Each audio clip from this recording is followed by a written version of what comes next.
two sides of the crack are going to vibrate against each other. And it's not going to be able to resonate very well. And you're going to get kind of this dissonant sound, right, that doesn't really sound very great to the ear.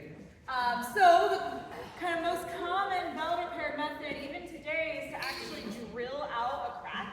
It's called stopgap drilling, so you can kind of see the grooves of the drill marks in it. And the idea is that you're widening that gap or that crack so that the two sides of it are no longer going to vibrate against each other. And then the other idea is that you're going to drill out past the crack, right, so that you make sure that when you continue to ring the bell, it'll ring normally as if it had never been broken.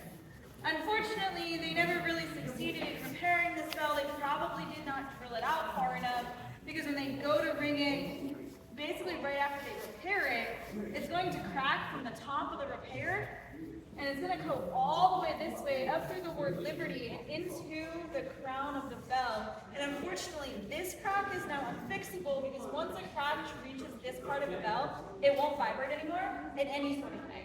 And you can't drill it out and get it to vibrate again. And it also destabilizes it, right? So if you drill this out, you're ultimately going to end up with a half bell, two halves of the bell. And if you continue to ring it, you're getting one just a thud and probably two halves of the bell.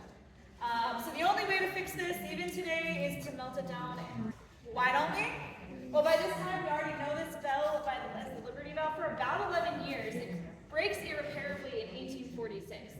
1835, abolitionists begin calling it the Liberty Bell, and so the state, right, or at least the city anyway, because by this time the city owns the bell, is not entirely sure what to do with it, because, well, it is a national symbol, right? People recognize this bell now, and so they kind of just keep it.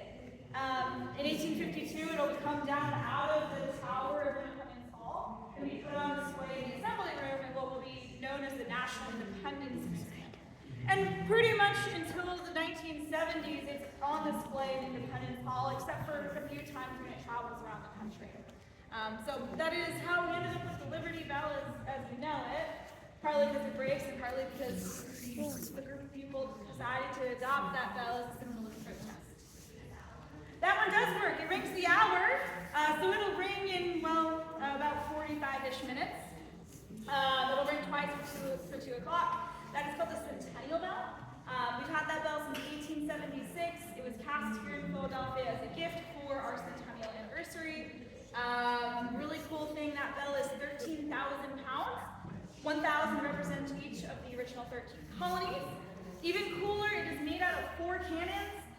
2 from the Revolutionary War, the Battle of Saratoga, a British and an American cannon, and 2 from the Civil War, the Battle of Gettysburg, a Union and a Confederate cannon. Kind of just symbolize, right, that struggle of getting to 100 years of United States